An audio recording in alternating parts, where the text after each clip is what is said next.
비법을 알기 위해 찾아간 식당. 장작불과 가마솥까지 갖춘 이곳은 진국을 끓여내기로 소문난 맛집이었습니다. 그래서 그런가요? 식당 안은 손님들로 이미 만석. 따지 보면 그 집에 보면 국물이 진하다는 걸 알 수 있죠. 시원하고 맛있고 또 어머니가 끓여주신 것 같고 어느 누구도 쉽게 따라할 수 없지 않을까 생각합니다. 푹 고아서 만든 음식이라 붙여진 이름 곰탕. 곰탕은 아주 진하게 오래오래 끓여야 됩니다.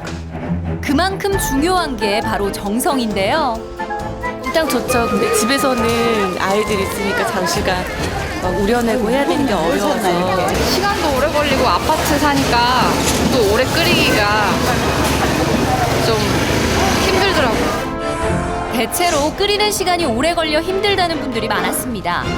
집에서는 이렇게 오래 끓이기가 힘든데 짧은 시간 안에 맛있게 끓이는 방법은 없어요? 아, 예, 있습니다. 3시간 안에 아주 맑고 깨끗하고 진하고 맛있는 곰탕 국물을 만들 수가 있어요. 3시간 만에 완성된 황금 레시피표 초스피드 사골곰탕. 정말 맛이 날까요? 둘 다가 이 맛이 참 좋은데 어떤 게 더 맛있는지는 잘 모르겠습니다. 진짜 맛있네요. 오랜 시간을 들이지 않고도 이렇게 뽀얗고 진한 국물을 내는 게 가능하다는 건데요. 이게 가능하면 기본적인 사골곰탕 레시피는 물론 육수를 활용한 다양한 요리까지 오늘 황금 레시피에서 알려드리겠습니다. 날씨가 부쩍 추워질 때면 손님들로 밀려드는 서초구의 한 사골곰탕 전문점. 이맘때 유독 바쁘다는데요. 손님이 얼마나 오시는 거예요? 글쎄 점심시간이면 한 150명 정도요. 150명이요? 예예. 월 매출은 얼마나? 글쎄 한 5천 정도? 사골곰탕 하나로 월 매출 5천만 원. 확인해봤습니다. 정말 대박집 제대로 찾아왔네요. 대박집답게 주문은 끊임없이 이어졌는데요. 점심시간에만 무려 150여 그릇의 사골곰탕이 나가고 있었습니다. 국물 뽀얀 거 봐요. 해겨나 시글세라 끓여내는 족족 손님상에 내기 바빴는데요. 곰탕 나왔어요.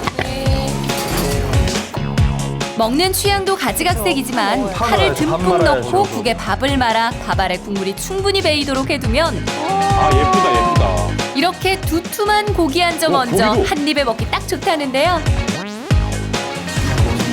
국물은 뚝배기째 먹는 게 더 맛있는 법. 안 뜨거우신가? 깔끔하잖아요, 이거 맛이. 이게 오래 삶아서 나서 그런지 맛있어요. 담백하고 아주 고소한 맛이 깊은 것 같아요. 곰탕도 곰탕이지만 깍두기가 맛있어야 진짜 맛집일 텐데요. 곰탕 좀 먹는 분들이라면 이 깍두기 절대 빼놓을 수 없죠. 되게 괴롭다. 특히 사골곰탕 육수를 넣어 만든 배추김치는 감칠맛이 풍부해 곰탕 못지않게 인기라는데요.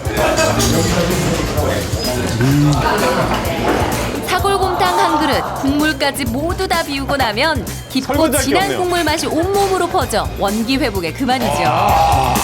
밥을 드셔야죠. 그래서인지 이곳 손님의 대부분은 나이 지긋한 어르신들이었습니다. 이렇게 장사가 잘 되는 비법이 뭐예요?